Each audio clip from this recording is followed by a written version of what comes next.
मेथीची पातळ भाजी चपाती इथं बनवून झाली होती. म्हणलं तवा गरम आहे, थोडीशी कांद्याची पात होतं म्हणून ती तव्यात परतून घेतली. सगळं काम आवरून झालं होतं. ह्या झाडाला म्हणलं चिकू तर पिकलेत का बघूया, कारण चिकूच पिकत नाहीयेत. हाताने दाबून बघितला तर काय सहजच हातामध्ये आला. रोज चेक करते एक तरी चिकू पिकलेला सापडलं म्हणून, पण एक सुद्धा रोज सापडत नाही मला. आणि आज खरंच भारी वाटत होतं, एवढे सगळे चिकू मला सापडले होते. मग घरामध्ये नेऊन ठेवले आणि म्हणले आता ही फ्रीजच साफ करून घेते. खूप दिवस झालं फ्रीज साफ पण केलं नाही. आणि याच्यामधले ना टोमॅटो मला बाहेर काढायचे होते. एवढे सगळे टोमॅटो खराब झाले होते माझे उन्हाळ्यामुळं, फ्रीज वगैरे बंद असल्यामुळं. नंतर मग कपड्यांच्या घड्या वगैरे थोड्याशा घालायच्या होत्या म्हणून थोडासा आराम केला आणि घड्याच्या घालून घेतल्या.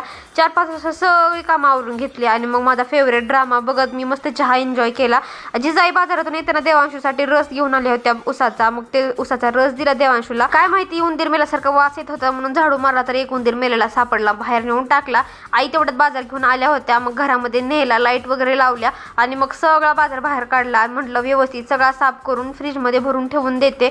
मग नंतर भाज्या ज्या होत्या त्या अशा कॅरी बॅगमध्ये व्यवस्थित रॅप केल्या आणि फ्रीजमध्ये ठेवून दिल्या. आईंनी बाजारातून येताना भेळ पण आणली होती आणि आमच्या गावातली फेमस भेळ आहे बरं का, खरंच छान आहे. मग नंतर स्वयंपाक झाल्यानंतर संध्याकाळी सगळं आवरून घेतलं, फक्त भाजी बनवायची राहिली होती. भाकरी वगैरे सगळं कांडाकुटा करून ठेवला होता. आम्ही पण आज अंड्याची भाजी करणार होतो आणि वंदना मम्मीने पण अंड्याची भाजी आणून दिली. गरम पाण्यात अंडे टाकल्यामुळे ना अंड्याचा पांढरा बल्क बाहेर येत नाही. ही गोष्ट तुम्हाला माहिती आहे का? आणि हा, मुलगा झाल्यावर आमच्या गावात साखर पान देतात हे मला आज माहित झालं.